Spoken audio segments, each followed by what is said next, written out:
ওই যে তাসফিনের ইন্টারভিউ নেন, তাসফিন ওর এখন সবচেয়ে মজার ঈদ। আমাদের সবাই ঈদ মোবারক ভাই, ঈদ মোবারক।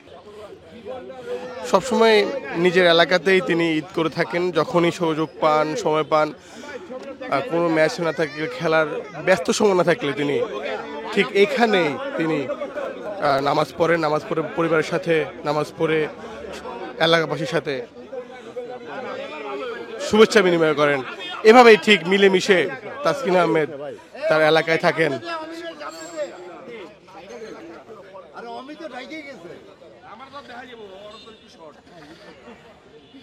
দেখতে পাচ্ছি এলাকার মুরব্বী, বন্ধু, ওনার শুভাকাঙ্ক্ষী, সিনিয়র জুনিয়র যারা আছেন সবার সাথে আসলে তাসকিন আহমেদ সবসময় ঈদ করে থাকেন। এখন সবার সেলফির আবদার মেটাচ্ছেন তাসকিন আহমেদ। আমরা চেষ্টা করব তাসকিন ভাইয়ের সাথে কথা বলতে। তাসকিন ভাই,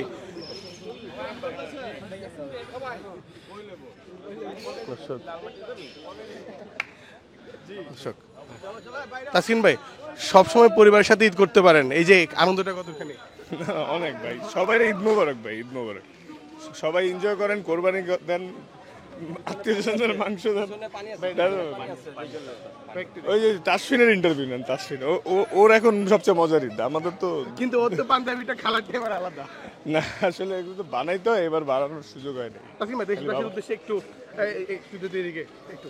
হ্যাঁ না, সবাইকে ঈদ মোবারক, এটাই আসলে। সবাই পরিবারের সাথে এনজয় করেন, ঈদ মোবারক, ভালো থাকি। Thank you. যেমনটা শুনছিলাম, তাসকিন আহমেদ দেশবাসীর উদ্দেশ্যে সবাইকে ঈদ মোবারক জানিয়েছেন।